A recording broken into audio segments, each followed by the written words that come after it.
Sveicināti, mīļie draugi! Skatieties, kas man ir tapis manā radījumā. Pēdējo reizi kaut ko ļoti īpašu es radīju sieviešu dienā. Un tad prasīja man atkārtot, bet šis ir kaut kas tāds, ko atkārtot nevar. Visi mani fermenti ir īpaši, bet dažkārt man gribās radīt kaut ko ļoti īpašu un nodot jums caur savu sirdi. Jā, tā kā tā. Tā ir mans dzimšanas dienas ferments, kurš tāpat kā sieviešu dienā likās šī kombinācija kopā apmēram 2 mēnešus. 2 mēnešus, jā. Un šeit ir šis noteikti nebūs ferments, kuru izdzert vienā rāvienā, tādēļ, ka šeit iekšā ir. Ne par velti ir tāda skaista bildīte. Tāpēc, ka ir melnā ķimeņu eļļa, kas ir bijusi faraona laikos, un lai ne tikai sievietes, bet arī vīrieši saglabātu savu jaunību. Jā, viņi negāja tikai, kā saka, piena vannās, bet viņi lietoja arī melno ķimeņu eļļu. Iekšā tur ir Ceilonas organiskā vaniļa, mazliet maģiskā mušmirīte, ceremoniālais kakao, mežrozītes, meža zemenes, mango. Gan jau kaut ko es vēl piemirsu.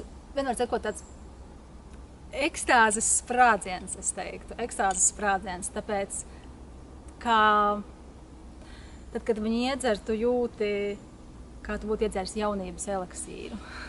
Un ir ļoti unikāla garša.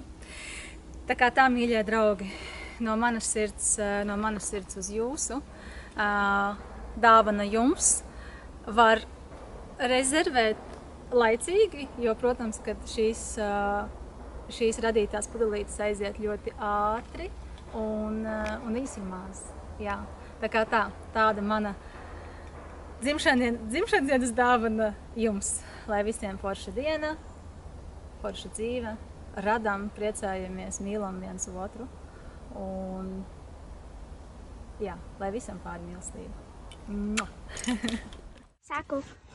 Jā, pēc video, kas notiek pēc video mežā, kamēr kur tur tas kociņš bija skaistais, kur mēs sēdējām, es sēdēju. Un kur mūsu koda nostodi. Jā, tāpēc Gats teica, Jā, es atvainojos, ja baigi tīrinājās kamera, bet...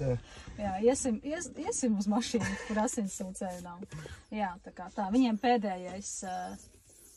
Nebūs, jā. Pēdējais kodiens, kā mēs ar tēti šodien no rīta runājām, viņš piezvanīja man apsveica. Un viņš saka, viņš brauc ar smago mašīnu, viņš saka, pat smagajā mašīnā viņi dūli ir riktīgi. Un es saku, nu jā. Kā viņš man tur stāstīja par viņiem, kāpēc viņi tā dara, bet to es nestāstīšu tur. Nebūs piemērots pie fermentiņa. Tā kā tā, mīļie draugi, šis ferments noteikti nav vakara ferments. Es jau viņu dzert vairs nevaru, jo tad es negulēšu līdz 3 naktī, jo jārēķinās, kad viņš darbojās kā energizers, kā tāds riktīgs, tāpēc, ka šis ceremoniālais kakao, ja? Es tā smējāju. Ceremoniālais kakao, viņš vispār ļoti dod enerģiju, un viņu nevajadzētu dzert uz nakti. Ir tīpaši, ka viņš nonāk fermentā, es esmu ievērojusi, ka viņš kļūst ļoti vēl spēcīgāks, tā kā tā. Nu, ko Gata dod? Dod glāzīti. Gatis teica, ka viņam ir ļoti daudz darba, un viņš var negulēt visu nakti, tāpēc mēs Gatim lejam. Jā, šoreiz mums nav smukas glāzes līdz. Nav jau obligāti. Stāv veselību, Kristi. Jā, tā kā tā.